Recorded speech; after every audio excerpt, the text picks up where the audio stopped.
It's Memorial Day in the United States. I'm at the Eagle Rock Park. I really don't want to record, but this is how I look. Very alrighty then. As you can see, this is how alrighty then body look. You guys should know that because you don't have any body like this. My bra is really holding up my breasts. My breasts aren't even like this. My bra is really pushing up my breast, and as you can see, all of here is pulled down, right? It's all pulled down. So you can see I'm already done now. And this should not be. This is my face. This is not how my face looks. So I was just on the other side of the park. Oh, no. Can you see? I have it very low. Pulling the fucking air on me. And I have to check to see if you were able to see. This is the Eagle Rock Park. It's a very big park. I used to come here as a kid for family day with the church. Yeah, I'm in severe abuse still. They're still blowing the nigga air on me. At this point, I don't know if I want to call it nigga air. They're blowing the unusual air on me. So I'm not breathing in my own air. I'm breathing in their voodoo air, which is very distracting and very distorting. Furthermore, they're still saying the nigga things to me, the white people and the black people, so I'm not sure where my mind is going to be. I guess they're trying to eliminate my mind so I can't see what they're saying to me when they say things to me. I don't know how that's going to work because I'm going to block them. Eventually, hopefully, I'll get some money and work some voodoo on them to clear them off me, because it's voodoo that they're working, I found out. Well, I've been saying that no one will give me the voodoo to work it back on these people or even to protect myself from them. But apparently they were jamming up my mind, my brain, with how to protect myself from the voodoo that they're working on me. Because I wasn't under the impression that I needed a voodoo too to do it back to them or to protect myself. Which the girl that lived at Miss Elsie's that was helping me, she called me and I went. I wasn't supposed to go because she and I don't talk in the way we left. We parted. I shouldn't have, but I went to see what she was trying to say, only because I wasn't afraid and I wasn't really playing. See, it's already done. And I wasn't really playing, so I went. And then she told me, go to East Orange, don't bother going to the church, and I go to East Orange and get some stuff. And that's how it was taken off my head. And she just told me to go to Jamaica with her and those type of things. And we had a long conversation. And then she dissed me again at the end of my time there with her. So I don't know. It's a lot of dissing. It's not. I need to get out of it because it's not a part of my life either. It's Miss Elsie that brought that to my life when I was 29. She started dissing me and Avril and Janet, my family. That's my family. Damien, and calling us alrighty then. Next thing you know, we're niggers, and it became like that, and it's been like that since.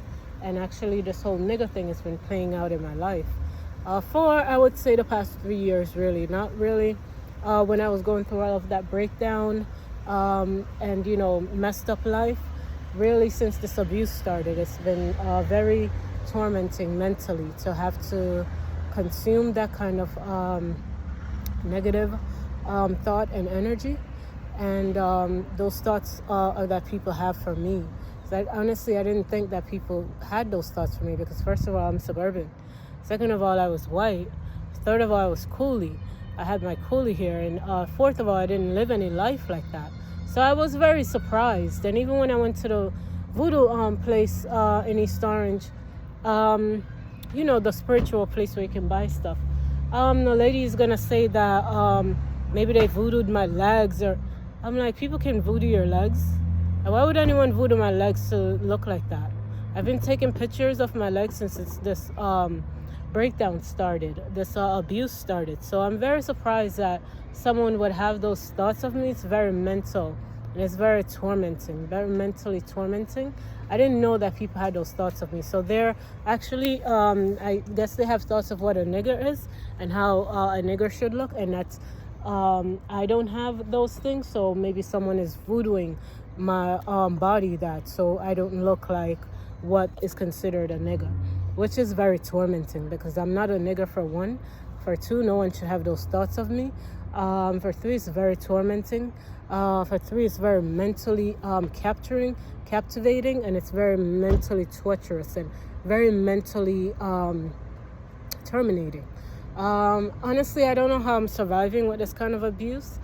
At first, I thought they had something. Well, they did. They had like something on my head that was like holding on to it for me not to disappear. And then like it became just like, now it's just regular abuse from people. Whatever abuse there is, I'm actually feeling it and taking it in. Like I'm taking it, I'm hearing it and it's happening. So there's no protection for it. So, this is really happening to me. I don't know how to stop this. I'm going to clean out the apartment when I go back. The lady I paid like $400 for that shit. So hopefully it works. It doesn't work over time. I mean, it doesn't work immediately, it works over time. So I'm going to clean out the apartment. You're always supposed to clean out your apartment anyway with spiritual things, so that all of these negative energies and stuff that people have on them don't come to you. But I thought doing the incense was good enough, but I guess you have to continuously do that too, and I wasn't seeing any effects from it, so I stopped. But I'm going to start back doing the incense, and I'm going to do the spiritual cleanse, and I guess I have to do it over and over. I have to do the spiritual cleanse over and over. So let's see what happens. When I had my first apartment and I moved to Rahway, did go to a place in East Orange. My grandmother told me about it. Right now my mind is really hurting. It's not relaxing. So it's really hurting. It's very painful. And you guys know it's been 3 years. I have not relaxed. I have not rested my mind. So this is what's going to happen eventually. I don't know what's going to happen mentally, because I'm still, because it's everyday excruciating abuse still, 24 hours. And not only that, but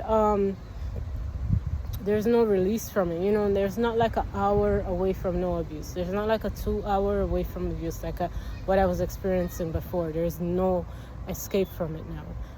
So that's the issue. Like now I would be here, there wouldn't be an abuse on my body because no one knew about this voodoo air thing. But now that this voodoo air thing is here, I'm constantly being abused, so there's no escape from it. And what I noticed is that they really did this. They really plugged up on me to have someone to nigger out. Which is I was thinking that, of course, because they're just focused on me. I don't know how these people got attached to me or connected to me to know me to be able to do this to me. But they are, and they are doing it. So the problem is that they are, and they are doing it. And a lot of people don't want anything to happen to them from it, even though they're participating in it, which is very weird too. So I'm not really sure what this country is going to do, but they really are doing this to me.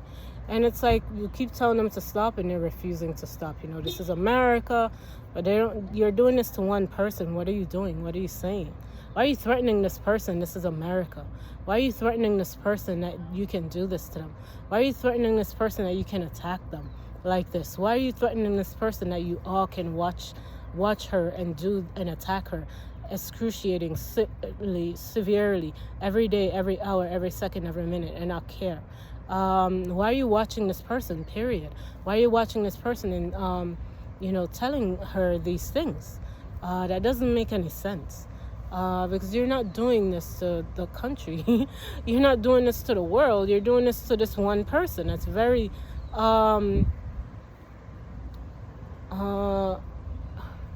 have no brain. But that doesn't make any sense. That's very stupid. And it's retarded and ignorant. And it doesn't make it better that the white people are in the head too, this nigga head, where they're just conking down your mind and You know, they have the sense so they can say whatever they want to you, and you can't avoid it because it's coming to you. And that's what I was saying with the voodoo. I wanted to protect myself from it, but now it's going to be some kind of other bath protection or some shit, those type of things. I don't know if those things work. Hopefully, you know, it does. I'm sitting there and they're just blowing the air on me, so I don't know what to do. Hopefully it does, and you know, I get it off me, at least the talking and the air. But hopefully I don't hopefully people aren't hearing what they're saying. Hopefully they're not still bothering me, coming around me and blowing air and talking. And you know, people are hearing it and I'm not, because that's what I saw what they did to, I'm not gonna say who, but someone else, that they're bothering, that they're attacking. Not bothering her, but clearly someone in my family. I move so that I can, hopefully the air can stop blowing on me so much. And so honestly, I'm not really sure what's gonna happen, but you know, this is how I look. I don't look like this. I don't look like this. This is how I look. First of all, my body doesn't look like this. And my face definitely doesn't look like this. My body is now and already done. I have no breast, and as you can see it right here, right? Hopefully my pictures from Belize when I took them make a difference here. I did take pictures actually in Bahamas in my bathing suit too. And my body doesn't look like this. This is how I look, and you can tell that this is already done. And my neck should be fuller. I should be fuller. Those things. So I am in abuse, lots of abuse, excruciating abuse. I don't know why I'm taking it. I really want to kill myself still. But, you know, I just want to see how this is going to stop, when it's going to stop, and what's going to happen from it. Because they really are doing this to me, and they're not stopping. They don't care about the consequences, and they don't care what other people think. They don't care about people's threats. Which they should, because it's not their life, and they're not doing this to a country or a group of people. They're doing this only to me, and they're doing this to the other person in my family also. But that person actually, I can say, has a voodoo protection. So when they're, you know, doing the voodoo talking and stuff to him, he doesn't hear it. So they're yelling and screaming out nigger and all that stuff while he's driving. I can hear it because I'm not under protection. But he can't hear it, and he's not seeing what they're saying or hearing what they're saying. So I didn't know that was happening. But I would have preferred that to not, you know, be in this body and this face and this mind compared to, you know, what I am in now. And I can honestly say that I hate America. I can honestly say that black people really are niggas. I can honestly say that white people really are niggas too, because I don't understand why you would participate in something like this, so evil and mental. Especially, you know, it's mentally tormenting someone, and it's targeting one person. Why would you want to do that? Why would you want to be a part of that? You know, you're always the ruler and the overseer of this country. Why would you want to be a participant of that? You know, especially of an immigrant. You know, that's another situation too. So, you know, the white people are saying that they were doing this to me because they wanted to bring my family into nigga wacky, because we're free. I'm from Jamaica and we're free. So start the process from me. So that's why they started abusing me, attacking me, and all of those things.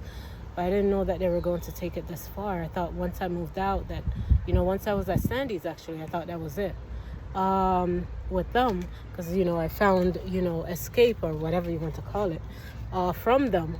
I moved away from them, and I guess I was under protection. I didn't know that. But, you know, I went homeless for a few hours. Not really homeless, but I went to, my gram kicked me out, and I called this Black American girl that I had as, you know, friends from high school, and I knew that she worked in corrections. So I called her immediately because I had her number, and I because the police came and were trying to ask me questions and stuff, saying trespassing and all these things. So I called her to ask her to come and get me and all of those things, so that they can see that I have someone, And then she helped me. I left my grand's house. Let me tell you what my grand kicks me out for, okay? I'm staying at her place. I have no place to stay. I just came back from the Bahamas. I couldn't stay there. I didn't like the apartment. And they only gave me a week to stay there.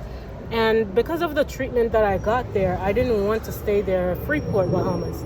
And so I decided, I'll come back. I was going to try to, escape to there. But when I got there was a lot of Black Americans there, surprisingly. So I'm driving in a taxi one day, and there's this Black American that's driving it. And she's telling me that she has some Black Americans in her taxi. They're going to the food store. And she's telling them to respect me, have respect for me, because I'm the one who did that for them. I'm the one that they used to get them over there, to get them away from America. I think they were like criminals trying to escape, as they saw my brother, and he still had his shaken, and he was in the criminal justice system at the time. But and they were like, I remember one time someone said to me, well, not to me, but in a hierarchy, oh, how is it that he still have his self in? Oh fuck, I just thought about that. But how is it that he still has his self in, and he's in the system just as us, or just as we? So then all of a sudden, like, my life started turning down, and I started to see that they were trying to be like him, and all these things that they were doing was really wacky. But when I went to the Bahamas, I realized, oh shit, that's what they were doing. That's what they ended up doing from watching my life and seeing how we're living and what we're in. And so I was very surprised at the time. But like I said, I've been a shockwave for the past maybe 12 years. And not only that, I've been on voodoo pinup also. So people have to actually have to say things to me for the pinup to actually break. Like how the girl broke off the voodoo thing, where now I'm able to go to the store and actually purchase things to try to get protection. Maybe now I can probably even go to the voodoo man and get, the voodoo to even protect myself even more. So that type of stuff. Because they broke off the chain. When I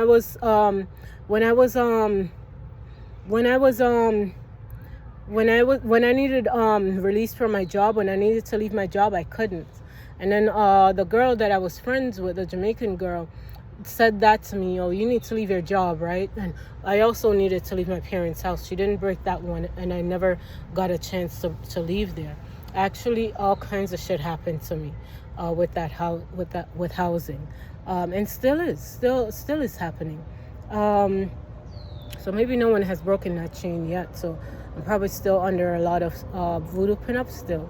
So I just know how to survive. So I guess that's why I've been surviving, and I've been able to keep a home. But before I left my uncle's, I should have, if I knew I was still under voodoo and pinup and all that wacky shit, I should have gotten someone to release me from that. So then hopefully I finish this soon. Maybe 20 minutes, 21 minutes. I don't want it to go too far. Like I was saying about my brother, and the Black Americans, you see how I just realized that? I just realized that they really are beating the shit out of me so I can lose myself.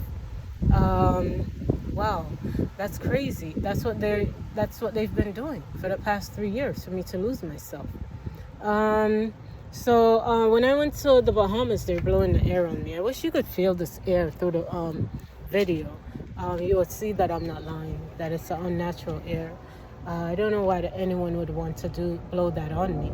It's not natural, so clearly you must know that it's doing something to my intestines.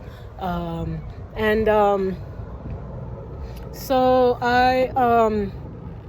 they're probably going to try to kill me so I don't show my face again, so that they can say that I'm lying, that I really did look like this. So I don't know what's going to happen. I'm trying to hopefully get these people out of the apartment. I can rest and relax and get back my life and my face at least, so I can have proof that this really happened to me, even though that's not the option that I should be taking. I should be escaping to another country to get away from it if it's not there, because it's a setup. It's a worldwide setup.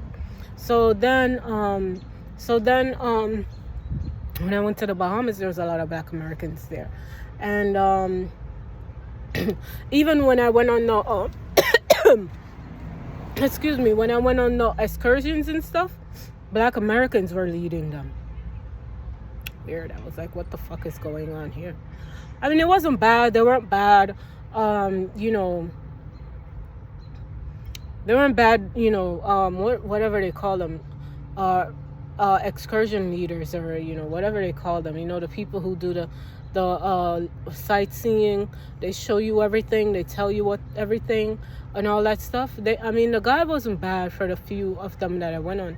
But then I went to this beach, right?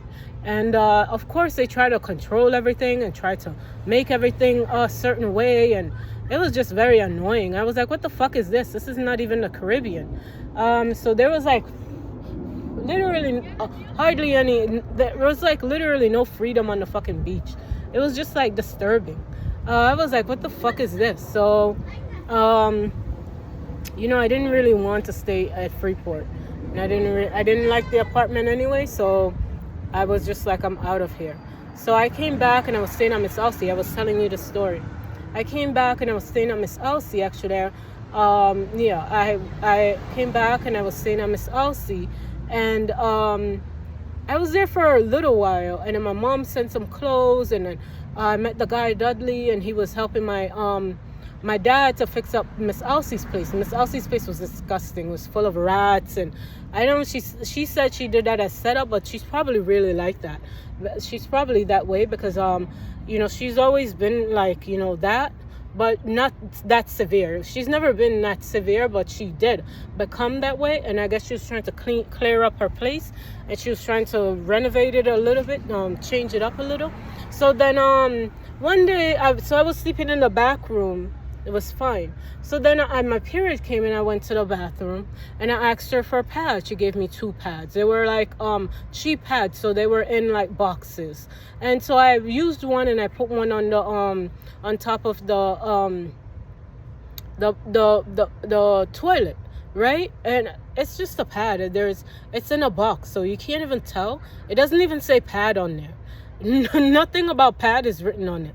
So it was just so I just put it there because I thought that was the appropriate place to put it. So then I'm sitting down and I'm just minding my business, and then she come after me. She go in the bathroom and she sit there and she come after me. Go take up the pad and move it and put it somewhere else. You can't leave it in the bathroom. You can't have it in the bathroom. They really are abusing me. They really are putting that voodoo air on me. I'm getting a little bit sick, so I'm gonna have to leave from here again. Another place that I should be at peace, and I can't. So I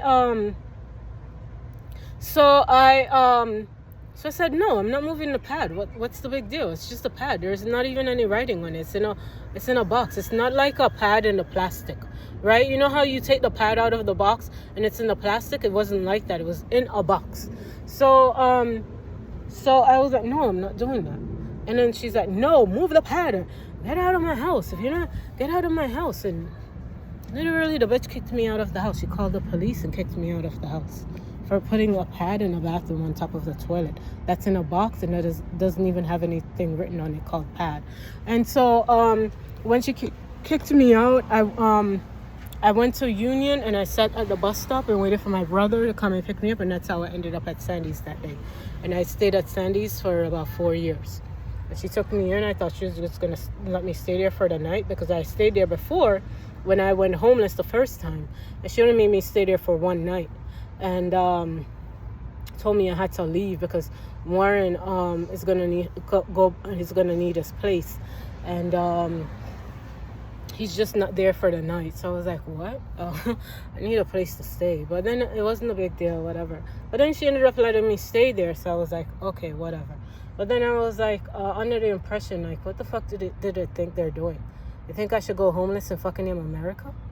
Are these niggas out of their fucking their minds? And they're the ones who set me up, so they were clearly playing games with me. So, that's what happened. That's what happened in a nutshell. So I stayed at Sandy's for all of that time. And like I said, they started working the voodoo on me. That's where this voodoo center appeared out of nowhere. Sandy's daughter started hitting up my life at night with the fucking voodoo, saying all kinds of shit and hitting me up. And I got tormented and distorted. And then Gayon and her family was on the monitor. Remember, there was a monitor for all that time. All that time there was there still is, but I think it's people that's doing it. The monitor came off when I went to the hospital in March of last year. And I guess they got back everything that they wanted from me. So that, that's in their mind.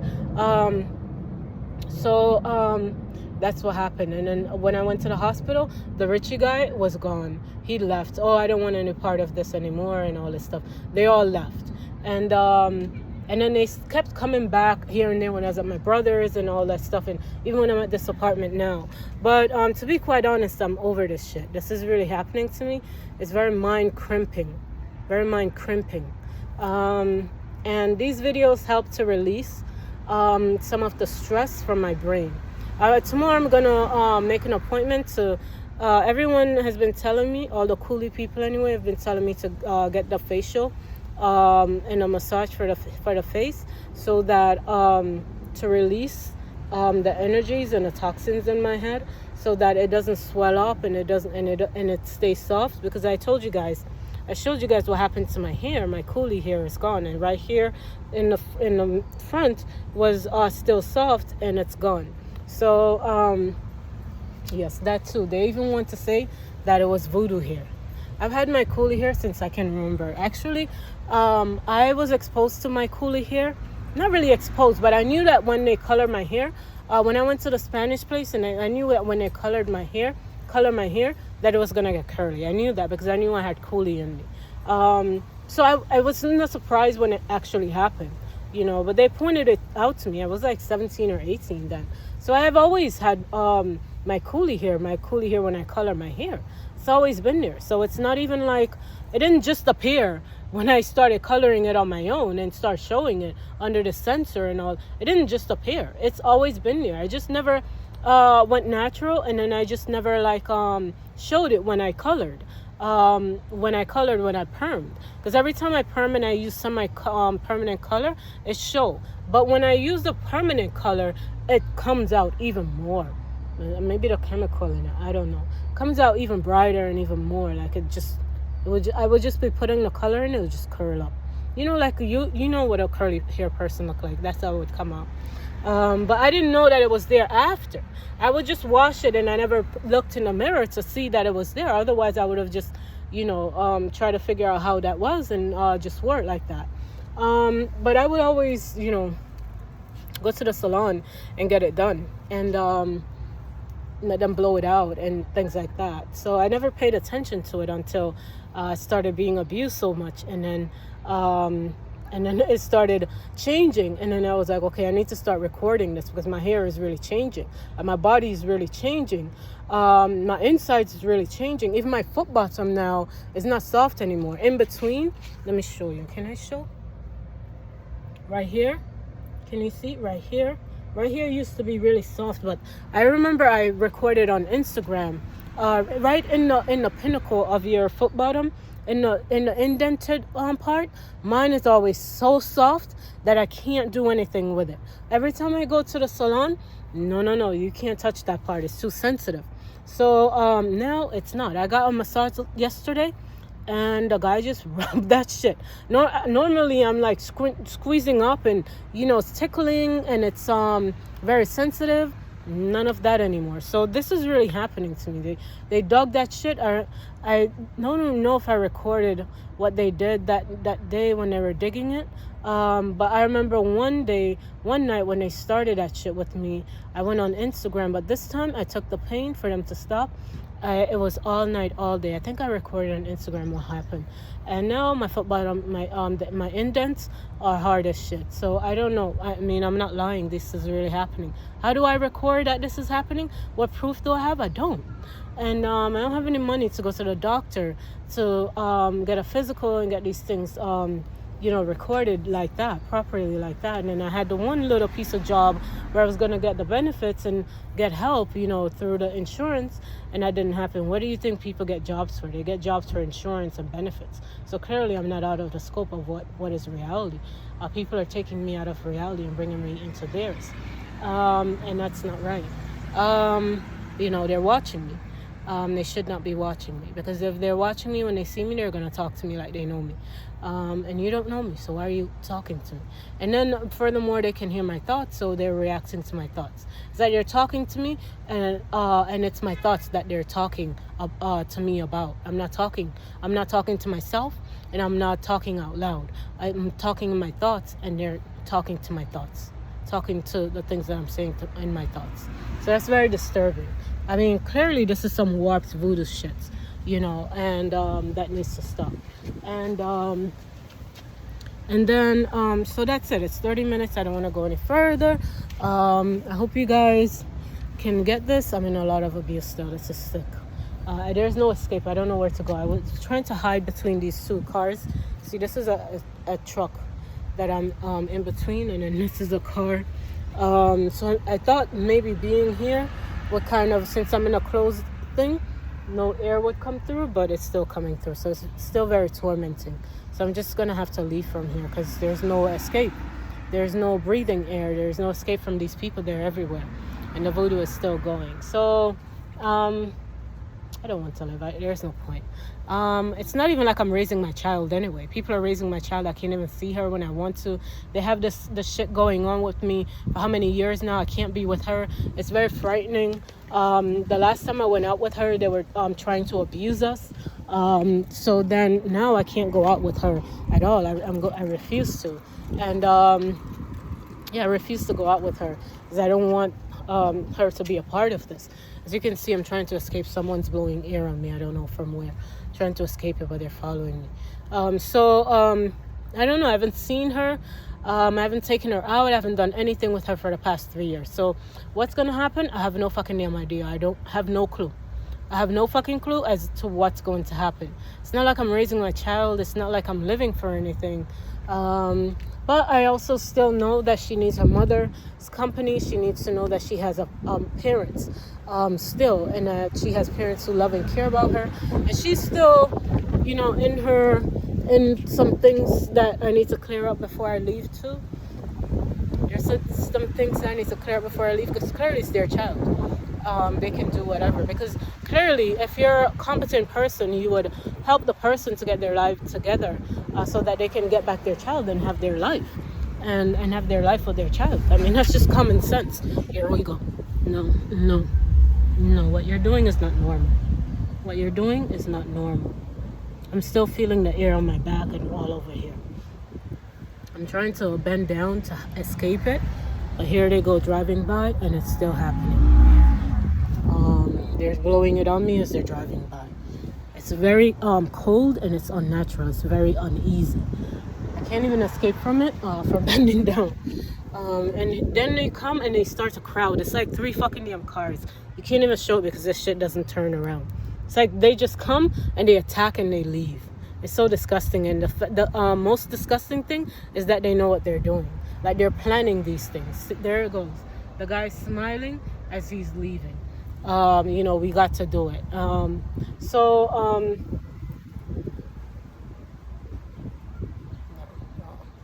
the hell are you doing? What the hell are you doing using your voodoo to call my fucking damn name?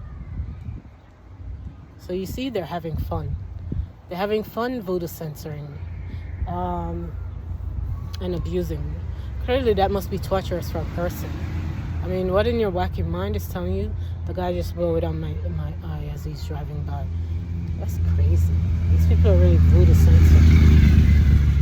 I've never seen anything like this. The whole fucking country.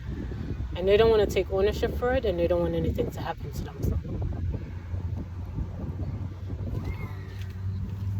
Let's see if I can... Huh? Please, you don't know me. Total stranger that you're fucking. But in reality, you're a fucking nigga. You're really out of your fucking element. You're out of your fucking mind. So, here we go. More cars coming by. So you can see the attack is real. You see how long I've been here recording? There's been minimal cars, right? And all of a sudden they start synchronizing. And that's what Heather told them to do, synchronize and attack. So that's what they know, so that's what they start to do. And actually they set me up yesterday when I went to New York. They had a big old setup apparently for me, and it was gonna be a showdown, but I guess everyone stopped them, the white people and the black Americans. They had some shit set up. There they go, smiling about it. They think it's nigga, something is wrong with you. You really want somebody to see you. They're under this censor thinking that they're showing someone something. Which is really sad too, because what you're showing is really that you're a nigga. So I don't know why the hell you're censoring me and coming around me and showing me that shit, because it's me that you're showing. People are just watching. I mean, that should be common sense. And even when you tell them that, they still do it. It's so fucking sick. You know, it's one person that they're doing this to. It's me. So what kind of excitement do you think you're getting from it? They have to excite themselves. It's so sickening and tormenting and mental. Oh, ownership? No, that's not ownership. That's torment and torture. You're a piece of shit. And you're a sick motherfucking piece of shit. And moreover, you're a fucking nigger displaying it, which is even sicker. Because I don't know how you can be a nigger and then try to say that you're owning it. That is very tormenting. And for this country to even be saying those things, I hope someone do bomb it up. And I really hope that more of their history happened to them. More of their nigga history happened to them, because they need to learn a lesson that they can't do this. And actually, I don't want them to die. I want them to continuously go through this in life forever that they're on the planet, that they're on the earth. I guarantee you that they'll see their sorry.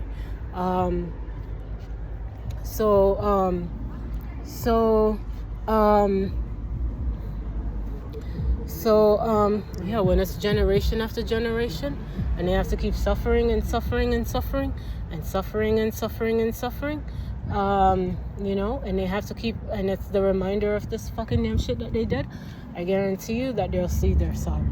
I guarantee you. It's not my issue. As when it becomes a forever thing, I guarantee you it will.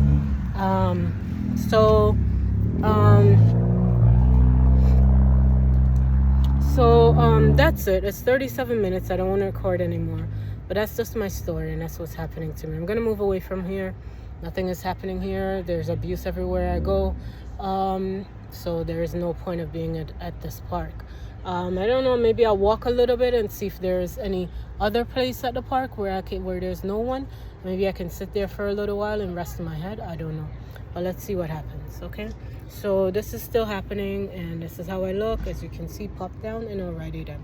I don't know what else they're trying to take from me, like I said to you guys. They're trying to take my mind. The white people are really encrypting my mind, crimping my mind, this nigga shit, and so are the black Americans. So I don't know what they're trying to take. I don't know if they're trying to, like I told you guys, I don't know what they're trying to take. I think they're trying to, you don't know it. That's what they're trying to take. They're trying to do you don't know it. I think it's something to do with the ghetto where I'm living in. I'm living in the ghetto now, and they're trying to say that ghetto people don't know it. No, I just said that Sandy Dumb didn't know it because they're ghetto. They really are ghetto. They do ghetto shit all the fucking damn time. There's a lot of people in the ghetto who are not like that. So I don't know what the fuck these people think they're doing, what they're taking from me. It's not their life. And then screaming out ownership. Okay. I told you guys this is very mental and tormenting, right? And you see, they're not stopping. They don't care.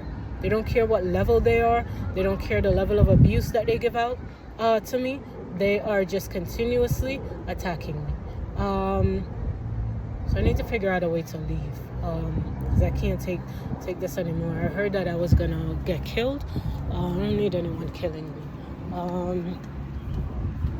So, and even that, you see what I'm dealing with.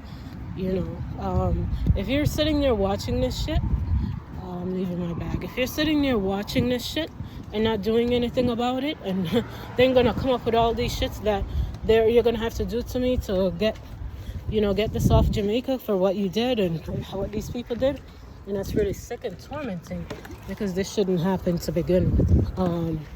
This shouldn't happen to begin with, so I really want to know what the fuck you think you're saying to me. I can kill myself. I don't need anyone killing me.